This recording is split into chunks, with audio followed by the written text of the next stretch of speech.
Hello दोस्तों, आपका स्वागत है हमारे यूट्यूब चैनल में। हम लोग फिजिक्स पढ़ रहे थे और फिजिक्स में हम लोगों ने एक नया टॉपिक स्टार्ट किया था जिसका नाम था वर्क, एनर्जी एंड पावर। हम लोग वर्क, एनर्जी एंड पावर यानी कि वर्क को हम लोगों ने पूरा पढ़ लिया था और एनर्जी को भी हम लोगों ने पढ़ लिया था। आज हम लोग पढ़ेंगे एनर्जी के प्रकार के बारे में, यानी कि कितने प्रकार के एनर्जी होता है, यानी कि कितने प्रकार के ऊर्जा होते हैं। ठीक ना।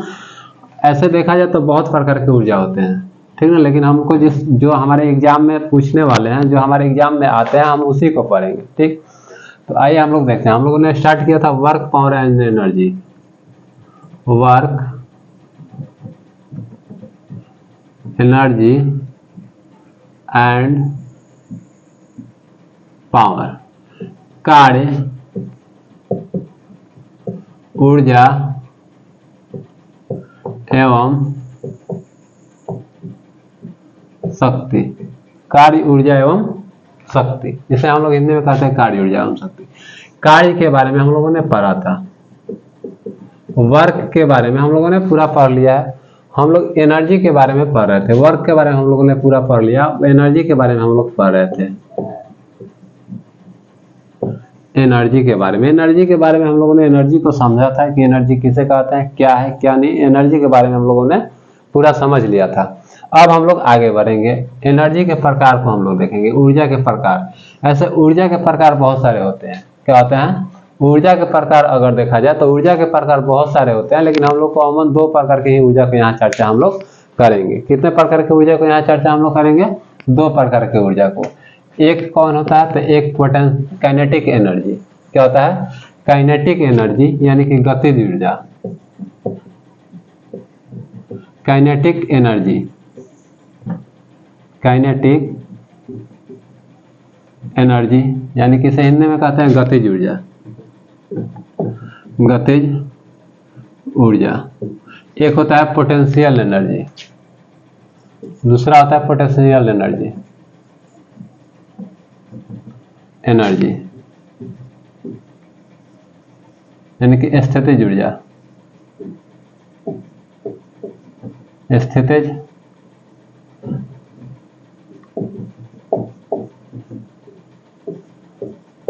ऊर्जा। एनर्जी हम लोग के यहाँ पे कितने प्रकार का पढ़ना है? दो प्रकार के। एक होता है काइनेटिक एनर्जी और एक होता है पोटेंशियल एनर्जी, यानी कि एक होता है गतिज ऊर्जा और एक होता है स्थितिज ऊर्जा।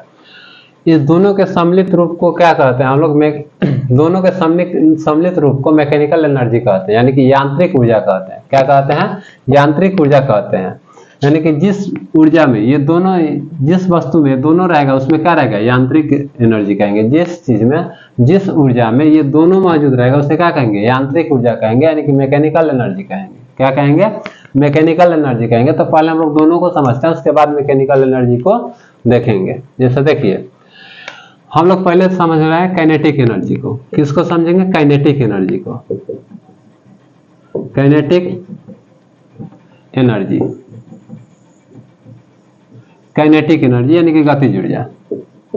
गतिज ऊर्जा को हम लोग पहले समझ रहे हैं। गतिज ऊर्जा किसे कहते हैं? देखिए, गतिज ऊर्जा हम लोग किसे कहेंगे? समझिए, किसी वस्तु में, किसमें? किसी वस्तु में गति के कारण, किसी वस्तु में गति के कारण कार्य करने की क्षमता को ही हम लोग क्या कहते हैं? गतिज ऊर्जा कहते हैं। क्या कहते हैं? गतिज ऊर्जा कहते हैं। यानी किसी वस्तु में गति के कारण, किसी वस्तु में गति के कारण उत्पन्न कार्य करने की क्षमता को ही हम लोग क्या कहते हैं? गतिज ऊर्जा कहते हैं। क्या कहते हैं? गतिज ऊर्जा कहते हैं। यानी कि किसी वस्तु में, किसी वस्तु में गति के कारण का उत्पन्न कार्य करने की क्षमता को गतिज ऊर्जा कहते हैं। क्या कहते हैं? गतिज ऊर्जा कहते हैं। क्या कहते हैं? गतिज ऊर्जा कहते हैं। यानी कि एक बार और सुनिए, किसी भी वस्तु में गति के कारण, किसी भी वस्तु में गति के कारण कार्य करने की उत्पन्न क्षमता को हम लोग क्या कहते हैं? गतिज ऊर्जा कहते हैं। क्या कहते हैं? गतिज ऊर्जा कहते हैं। यानी कि जब मान लीजिए कि कोई वस्तु गति में रहता है। क्या रहता है? गति में रहता है। तो गति में रहता है ना, तो उससे कितना कार्य होगा, वो जो कार्य कर रहा है ना, उसी को हम लोग क्या कहते हैं? गतिज ऊर्जा कहते हैं। जैसे ट्रक क्या करता है? गति करता है।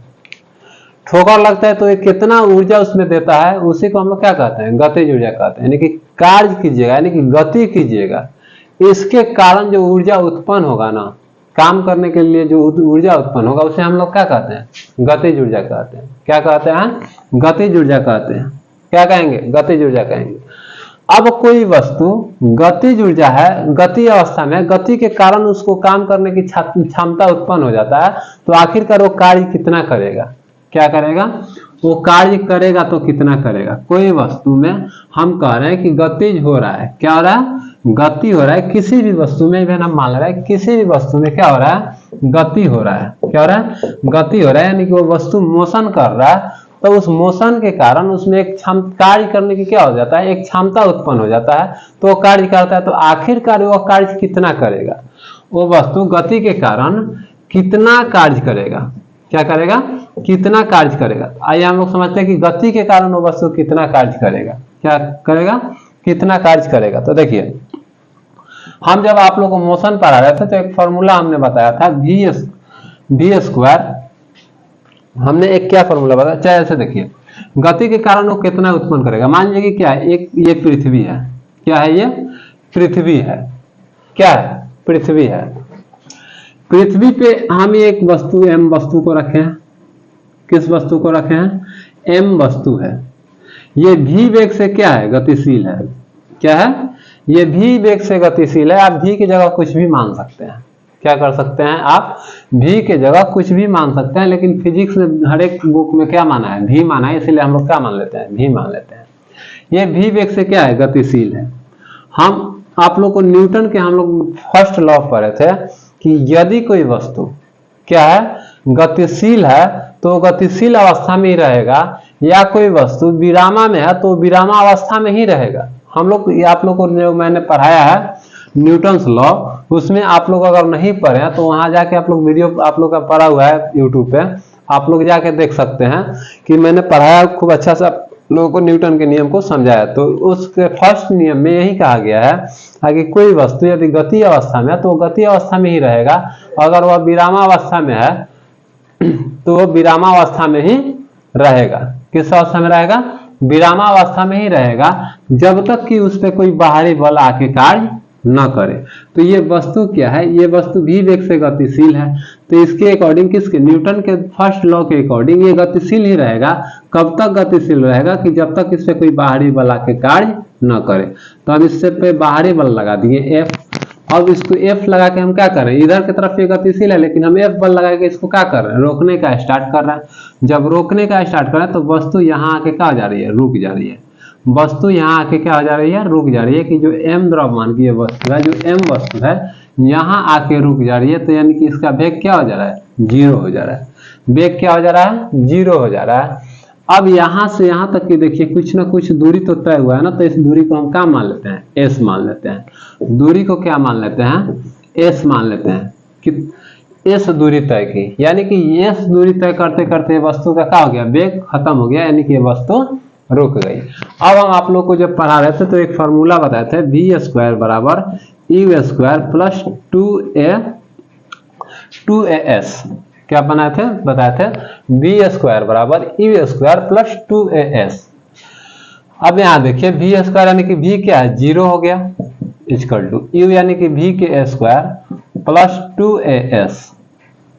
हम 2as को इधर ले आ रहे हैं तो minus 2as equal to V square. हम a को लिख रहे हैं तो minus a equal to V square by 2as, V square by 2s। क्या हो जाएगा? वी स्क्वायर बाई 2s हो जाएगा। यहां तक कोई दिक्कत नहीं है। वी स्क्वायर बाई क्या हो जाएगा? 2s। ये माइनस क्यों आया? क्योंकि ये मंदन का काम कर रहा है, रिटार्डेशन का काम कर रहा है।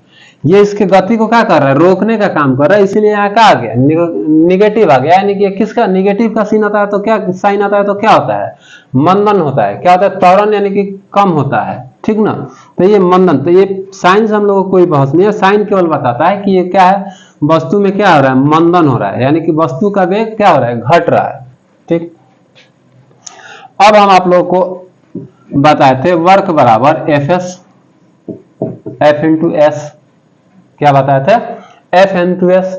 कब बताए थे कि जब विस्थापन और बल में कोई एंगल ना बने तो क्या होगा, एफ एस, लेकिन जब एंगल बनेगा तो क्या हो जाता है, एफ एस कॉस थीटा। क्या हो जाता है, एफ एस कॉस थीटा। क्या हो जाता है, एफ एस कॉस थीटा। तो हम लोग का जो एंगल नहीं बना है उसको लेंगे तो डब्ल्यू बराबर क्या हो जाएगा, एफ एस। एफ यानी कि क्या होगा, बल। क्या होगा, बल। एफ क्या है, फोर्स है। एफ क्या है, फोर्स है। हम लोग न्यूटन के सेकेंड नियम में पढ़े थे, एफ बराबर एम ए। एफ बराबर एम ए। तो इस एफ के जगह हम लोग बल का फॉर्मूला निकाले थे ना न्यूटन के सेकेंड लॉ से। न्यूटन के सेकेंड लॉ से हम लोगों ने बल का फॉर्मूला निकाला था, एफ बराबर एम ए। ठीक, अब हम एफ के जगह पे एम ए लिख सकते हैं ना, तो डब्ल्यू बराबर क्या हो जाएगा, एफ के जगह हम लिख सकते हैं एम ए इंटू एस। कोई दिक्कत। अब हमको एक गतिज ऊर्जा यानी कि काइनेटिक एनर्जी निकाल रहे हैं। क्या निकाल रहे हैं हम लोग, काइनेटिक एनर्जी। क्या निकाल रहे हैं, काइनेटिक एनर्जी। तो जो डब्ल्यू के जगह पर लिख दीजिएगा के ई। के ई इसका अर्थ होता है काइनेटिक एनर्जी यानी कि गतिज ऊर्जा। ठीक ना। अब हम ए की जगह पे ये रख सकते हैं ना, ए का मान है, ए का मान हम रख सकते हैं, तो B square by 2s into S. क्या हो जाएगा, 2s इंटू एस। क्या हो जाएगा, 2a इंटू एस। नहीं, ऐसे हम करेंगे, काइनेटिक एनर्जी बराबर m into V square by 2a into S. 2s into S, S से एस कैंसिल, एस से एस कैंसिल हो जाएगा। अब क्या हो जाएगा, काइनेटिक एनर्जी बराबर m into V square by 2। हम इसको लिख सकते हैं काइनेटिक एनर्जी बराबर हाफ एम वी स्क्वायर। ये क्या है, इतना कार्य करेगा। मेरा कार्य क्या निकल गया, काइनेटिक एनर्जी बराबर हाफ एम वी स्क्वायर। यानी कि कोई गतिशील वस्तु यदि गति अवस्था में है तो गति के कारण उसमें कितना काम करने की क्षमता आ जाएगा, हाफ एम वी स्क्वायर। कितना आ जाएगा, हाफ एम वी स्क्वायर। ये केवल गति की स्थिति में है। क्या है, ये केवल गति की स्थिति में है। आइए एक बार और हम लोग समझते हैं। देखिए, काइनेटिक एनर्जी किसे कहते हैं, गतिज ऊर्जा किसे कहते हैं। तो किसी वस्तु में गति के कारण उत्पन्न कार्य करने की क्षमता को हम लोग क्या कहते हैं, गतिज ऊर्जा कहते हैं। क्या कहते हैं, गतिज ऊर्जा कहते हैं, काइनेटिक एनर्जी कहते हैं। क्या कहते हैं, काइनेटिक एनर्जी कहते हैं। अब गति के कारण कोई वस्तु कितना कार्य करेगा, गति के कारण कोई वस्तु कितना कार्य करेगा, तो अब हम लोग उसको निकाले कि कितना कार्य करेगा। काइनेटिक एनर्जी बराबर हाफ एम वी स्क्वायर, यानी कि गति के को क्या कहते हैं इंग्लिश में, काइनेटिक एनर्जी। उसको लिखते कैसे हैं, के से लिखते हैं। तो कोई वस्तु को हम रखे हैं एम, ये भी वेग से गतिशील है, इसको हम लोग बाहरी फोर्स लगा के इसको क्या किए, रोकने का काम किया। तो ये यहाँ आके रुक गया, क्योंकि एक यहीं पे बल लगाइएगा, यहीं पे तो कोई वस्तु रुकेगा नहीं, वो तो कुछ ना कुछ दूरी पे जाके ही रुकेगा। ठीक, तो ये भी क्या हो गया, जीरो हो गया। ये कुछ ना कुछ दूरी तय किया कि नहीं। हम लोग जब गति का नियम पढ़ रहे थे तो हम लोग पढ़ रहे थे वी स्क्वायर बराबर you square plus 2as। v यानी कि क्या है, जीरो है, तो जीरो। तो v के जगह u के जगह हम लोग क्या कर देंगे, ये v को स्क्वायर कर देंगे, we square plus 2as। 2as को माइनस इधर आएगा तो माइनस 2as।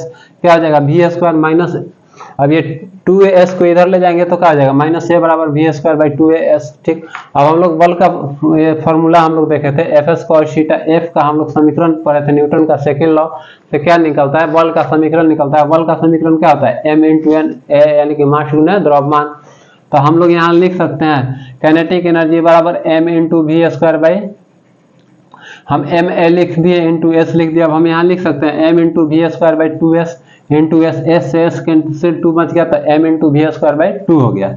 हम इसे लिख सकते हैं काइनेटिक एनर्जी बराबर 1 वी स्क्वायर। यहाँ तक आप लोग कोई दिक्कत नहीं। लेकिन ये तो गति की अवस्था में है कि गति की अवस्था में रहेगा तो कार्य कितना करेगा, यानी कि जब ये गति की अवस्था में रहेगा तो ये कार्य कितना करेगा। लेकिन अगर आपसे पूछ दे कि ये वस्तु संवेग दे दिया रहे तो संवेग के कारण उत्पन्न कार्य करने की ऊर्जा इसमें कितना आएगा। तो देखिए संवेग के कारण कितना आएगा।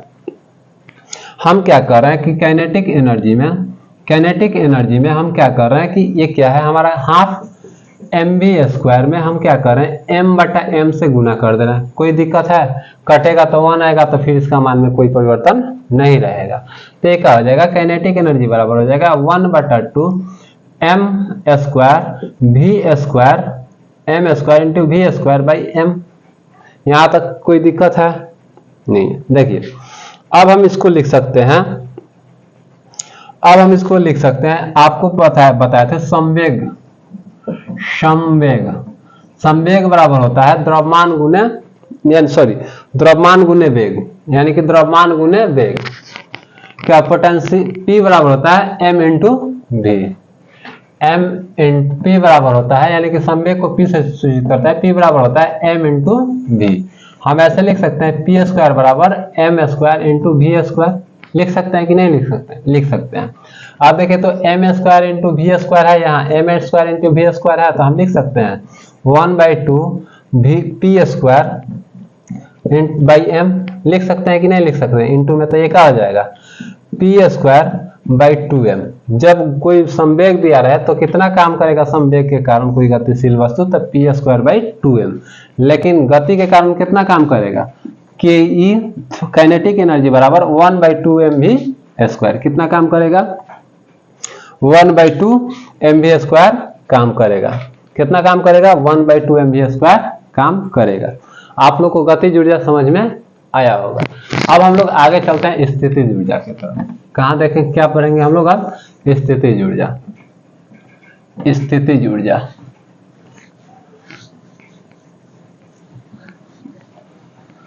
गतिज ऊर्जा आप लोग को समझ में आया होगा।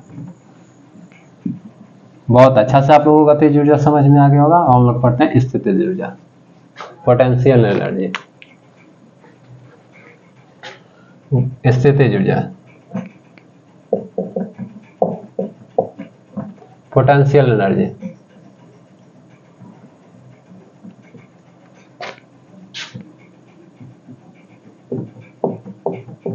स्थितिज ऊर्जा, देखिए स्थितिज ऊर्जा को अब हम लोग समझेंगे। पोटेंशियल एनर्जी यानी कि स्थितिज ऊर्जा को अब हम लोग समझेंगे। देखिए किसी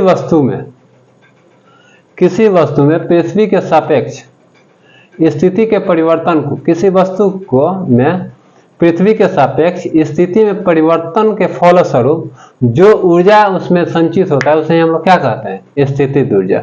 जैसे ये क्या है? ये मार्कर है। क्या ये मार्कर है? कोई वस्तु है। हम लोग पृथ्वी के सापेक्ष यानी कि पृथ्वी से इसको जितना ऊपर लेते जाएंगे, जितना ही ऊपर ले जाएंगे, तो इसमें एक ऊर्जा आके निहित होगा, इसमें एक ऊर्जा आके संचित होगा। इसमें जो इसमें ऊर्जा आके संचित होगा ना, उसी को क्या कहेंगे? स्थितिज ऊर्जा कहेंगे। क्या कहेंगे? स्थितिज ऊर्जा कहेंगे। क्या कहेंगे? स्थितिज ऊर्जा कहेंगे। आप कहिएगा कि सर इसमें ऊर्जा कैसे संचित होगा? तो क्यों कैसे नहीं होगा? जब आप किसी ऊंचाई से आप पत्थर को देखते हैं तो चोट लगता है कि नहीं लगता है? लगता है। तो वो चोट लगना क्या है? एक प्रकार का कार्य है। क्या है? कार्य है। तो किसी भी वस्तु को पृथ्वी के सापेक्ष स्थिति में परिवर्तन के फलस्वरूप उसमें जो ऊर्जा उत्पन्न होता है, जो ऊर्जा उसमें संचित होता है, उसे हम लोग क्या कहते हैं? स्थितिज ऊर्जा कहते हैं। क्या कहते हैं? स्थितिज ऊर्जा। जैसे मान लीजिए कि पृथ्वी है और यहाँ एक वस्तु है, m द्रव्यमान का कोई वस्तु है, और हमारा ये छत है। हम इसको उठा के यहाँ छत पे रख दिए। क्या रख दिए? छत पे रख दिए। किसी भी तरह उठा के हम इस वस्तु को, m द्रव्यमान के वस्तु को कहाँ रख दिए? छत पे रख दिए। ठीक, जब इसको छत पे रख दिए तो ये पृथ्वी के सापेक्ष हो गया। स्थिति में इसके परिवर्तन हुआ। इसके परिवर्तन के फलस्वरूप यानी कि इसके बाद इसमें जो ऊर्जा है ना, इसमें जो ये ऊर्जा है, ये क्या कहलाएगा? स्थितिज ऊर्जा कहलाएगा। क्या कहलाएगा? स्थितिज ऊर्जा। यानी कि h ऊंचाई पे हम लोग रख दिए तो क्या कहलाएगा? स्थितिज ऊर्जा कहलाएगा। क्या कहलाएगा? स्थितिज ऊर्जा।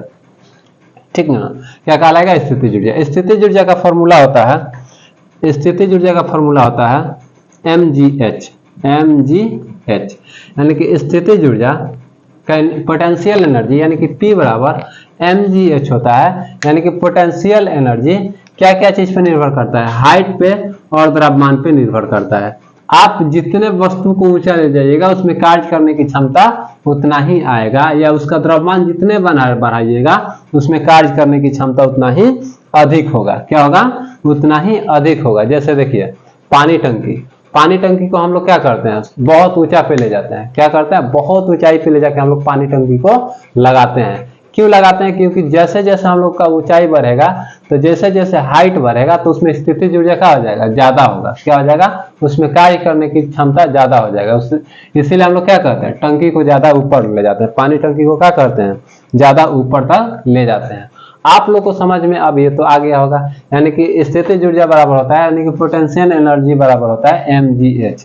ये पोटेंशियल एनर्जी क्या क्या चीज पे निर्भर होता है, मास और हाइट पे। अगर किसी वस्तु का हाइट बढ़ा रहे हैं तो पोटेंशियल एनर्जी बढ़ेगा, यदि किसी वस्तु का मास बढ़ा रहे हैं, द्रव्यमान बढ़ा रहे हैं, तो भी पोटेंशियल एनर्जी क्या होगा, बढ़ेगा। तो भी वस्तु का पोटेंशियल एनर्जी क्या हो जाएगा, बढ़ जाएगा। ठीक, आइए अब हम लोग आगे बढ़ते हैं।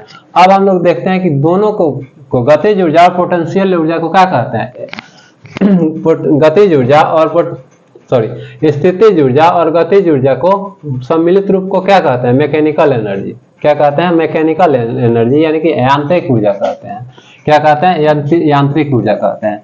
यानी कि वैसा वस्तु जिसमें गति भी हो और स्थिति यानी कि ऊंचाई भी हो, कुछ ऊंचाई भी हो, उसे क्या कहेंगे हम लोग, स्थितिज ऊर्जा। उसे हम लोग क्या कहेंगे, मैकेनिकल एनर्जी, यानी कि यांत्रिक ऊर्जा कहेंगे। क्या कहेंगे, यांत्रिक ऊर्जा, यानी कि पोटेंशियल एनर्जी और kinetic energy. Kinetic energy, potential energy और काइनेटिक एनर्जी को सम्मिलित रूप को मैकेनिकल एनर्जी कहते हैं। क्या कहते हैं, मैकेनिकल एनर्जी कहते हैं, यांत्रिक ऊर्जा कहते हैं। क्या कहते हैं, यांत्रिक ऊर्जा कहते हैं। यानी कि वैसा वस्तु जिसमें गति भी हो और ऊंचाई भी हो, उसे हम लोग क्या कहेंगे, यांत्रिक ऊर्जा कहेंगे। क्या कहेंगे, यांत्रिक ऊर्जा कहेंगे। यानी कि वैसा वस्तु जिसमें क्या हो, ऊंचाई भी हो और क्या हो, ऊंचाई भी हो और गति भी हो, उसे क्या कहेंगे, यांत्रिक ऊर्जा कहेंगे। क्या कहेंगे, यांत्रिक ऊर्जा कहेंगे। जैसे एग्जाम्पल देखिएगा, छत पे चलता हुआ पंखा, छत का यानी कि छत का चलता हुआ पंखा, छत का चलता हुआ पंखा, जिसे हम लोग सेलिंग फैन कहते हैं। सेलिंग फैन में कौन सा ऊर्जा रहेगा, यांत्रिक ऊर्जा रहेगा, मैकेनिकल एनर्जी रहेगा, क्योंकि वो गति भी कर रहा है। क्या कर रहा है, गति भी कर रहा है और उसके पास ऊंचाई भी है। उसके पास क्या है, ऊंचाई भी है। तो गति भी कर रहा है और ऊंचाई भी है, उसमें क्या है, यांत्रिक ऊर्जा है। क्या है, यांत्रिक ऊर्जा है। जैसे हवाई जहाज में कौन सा, उड़ता हुआ हवाई जहाज में, एरोप्लेन में कौन सा ऊर्जा, स्थितिज ऊर्जा। कौन सा ऊर्जा, स्थितिज ऊर्जा। कौन सा, स्थितिज ऊर्जा नहीं, यांत्रिक ऊर्जा। उड़ते हुए हवाई जहाज में कौन सा ऊर्जा हो जाएगा, यांत्रिक ऊर्जा हो जाएगा। आप लोग को ये यांत्रिक ऊर्जा भी आप लोग को समझ में आया होगा। अब हम लोग इसका लास्ट वर्ड समझ रहे हैं, पावर। क्या समझ रहे हैं, पावर। आइए हम लोग पावर को समझ रहे हैं। पावर मतलब शक्ति, पावर मतलब के शक्ति, शक्ति। पावर को हिंदी में बोलते हैं शक्ति। पावर को हिंदी में क्या बोलते हैं, शक्ति। ठीक ना। अब शक्ति किसे कहते हैं, हम लोग शक्ति किसे कहते हैं, तो कार्य करने की दर को ही क्या कहते हैं हम लोग, शक्ति कहते हैं। कार्य करने की दर को ही हम लोग क्या कहते हैं, शक्ति कहते हैं। क्या कहते हैं, शक्ति कहते हैं। मान लीजिए कि कोई राम है, क्या है, राम है, किसी काम को 2 सेकंड में कर दे रहा है। क्या कर दे रहा है, 2 सेकंड में कर दे रहा है। कोई श्याम है, कोई श्याम है, तो ये श्याम है, इस काम को कितना सेकंड में कर रहा है, 4 सेकंड में कर रहा है। क्या कर रहा है, 4 सेकंड में कर रहा है। तो सबसे जल्दी काम कौन करेगा, राम। तो ये क्या है, राम का काम करने का दर है। क्या है, काम करने का दर है, यानी कि पावर है। तो ये काम करने की दर को ही हम लोग क्या कहते हैं, शक्ति कहते हैं। कार्य करने की दर को ही हम लोग क्या कहते हैं, शक्ति कहते हैं। यानी कि शक्ति बराबर, पावर बराबर होता है,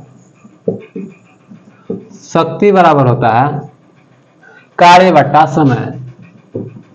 कार्य बट्टा समय क्या होता है, कार्य बट्टा समय। शक्ति बराबर क्या होता है, कार्य बटा समय। ठीक, पावर बराबर क्या होता है, कार्य बटा समय।